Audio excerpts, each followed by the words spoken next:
بسم اللہ الرحمن الرحیم۔ اپنے ارد گرد لوگوں سے ہمیشہ خوش اخلاقی سے بات کریں۔ نہ جانے جن سے آپ سختی سے مخاطب ہوں وہ زندگی کے کس تکلیف دہ مقام سے گزر رہا ہو۔ خوش قسمتی یہ نہیں ہوتی کہ آپ کی زندگی میں کوئی دکھ نہ آئے، ایسا تو ممکن ہی نہیں۔ خوش قسمتی جانتے ہیں کیا ہے؟ خوش قسمتی یہ ہے کہ جب بھی کوئی دکھ ملے، ایک کندھا ہو جس پر سر رکھ کے ہم رو سکیں، ایک انسان ہو جس کے سامنے اپنی رام کہانی بیان کر سکیں، اور ایک رشتہ ہو جو ہمارے ساتھ ساتھ خود بھی آنسو بہاتے ہوئے ہمیں سینے سے لگا لے۔ ہماری زندگی میں وہ شخص سب سے بہترین ہوتا ہے جو ہمیں اس وقت بھی سمجھتا ہے جب ہم خود بھی اپنے آپ کو نہیں سمجھ پاتے۔ چیزیں کہاں خوبصورت ہوتی ہیں، یادیں خوبصورت ہوتی ہیں، لمحے خوبصورت ہوتے ہیں، اور ہاں کچھ لوگ بھی۔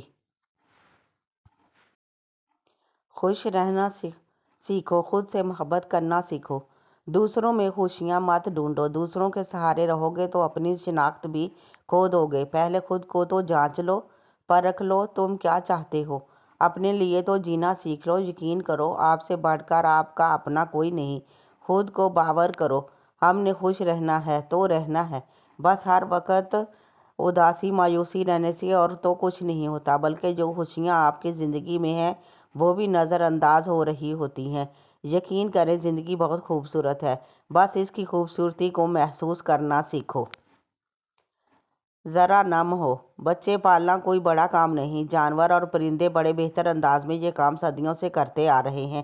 بڑا کام بچوں کی تربیت ہے، اور تربیت توجہ اور وقت مانگتی ہے۔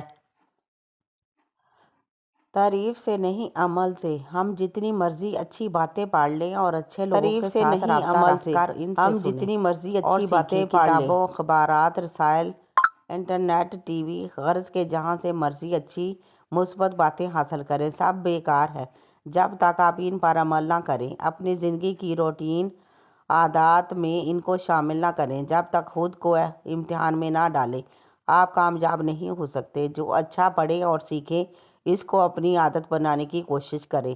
روزانہ کوئی اچھی بات اپنائیں اور ایک بری عادت پر قابو کریں، اور پھر اچھی بات کا حق ادا صرف پڑھنے، سننے، سوچنے اور تعریف کرنے سے نہیں بلکہ عمل سے ہوتا ہے۔ تب ہی زندگی میں خوشی بہتری آتی ہے۔ یاد رکھنا دوستو، ہم تب نہیں ہرٹ ہوتے جب دوسرے آپ کو کچھ برا کہیں یا منفی رویہ رکھیں۔ ہم تکلیف میں تب آتے ہیں جب آپ کا اپنا دل و دماغ بھی دوسروں کی طرح سوچے اور سمجھے۔ یقین کریں آپ کی اپنی منفی سوچیں ہی آپ کو کمزور کر دینے اور مار ڈالنے کے لیے کافی ہوتی ہیں۔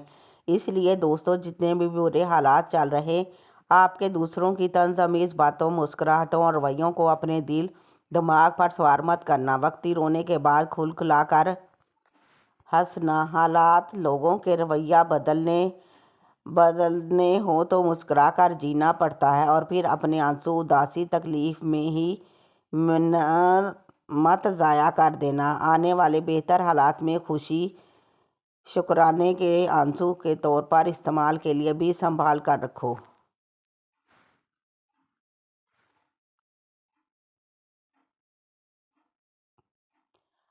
اخلاق میں پختگی لائیں، اپنے کردار اور اخلاق میں پختگی لائیں۔ اس پھول کی طرح جو کھلتے ہوئے ہر روز اپنے رنگ میں ایک خوشی، ایک تمازت پیدا کرتا ہے۔ گرمی، سردی، خشکی، تری سے اسے کوئی لینا دینا نہیں ہوتا، وہ کھلتا ہے اور اطراف میں 401 خوشبو ہوتی ہے جو ہر ایک کسی کے دل کو مو لیتی ہے۔ اچھا اخلاق انہی پھولوں میں سے ایک پھول ہے جو جتنا کھلے اتنا ہی خوبصورتی اور وقار میں اضافہ ہوتا ہے۔ ماں کے بغیر زندگی ویران ہوتی ہے، تنہا سفر میں ہر راہ سنسان ہوتی ہے۔ زندگی میں ماں کا ہونا ضروری ہے۔ ماں کی دعاؤں سے ہر مشکل آسان ہوتی ہے۔ بے شک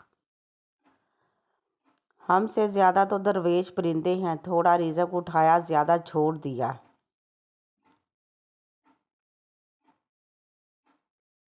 مختصر اتنا کہ 2 حرفوں سے بن بن جاتا ہے دل اور طویل اتنا کہ اس میں دو جہاں کا درد ہے۔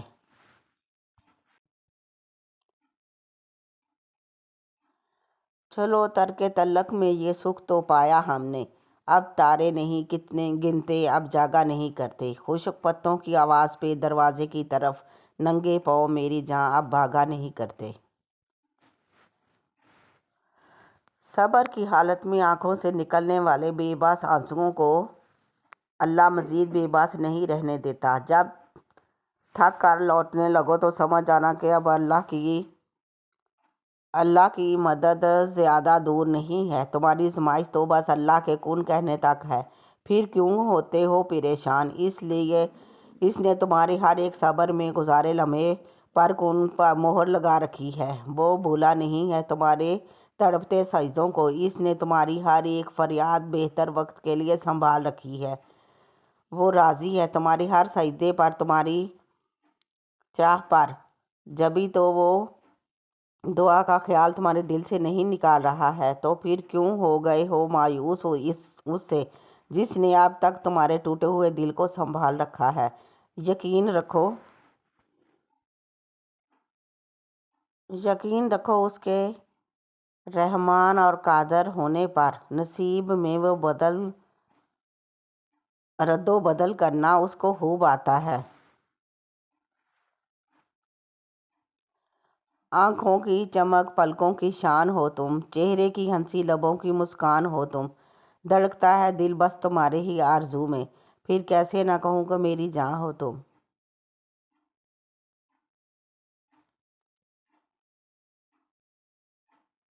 وقت ہر تعلق کی حقیقت وقت بتا دیتا ہے۔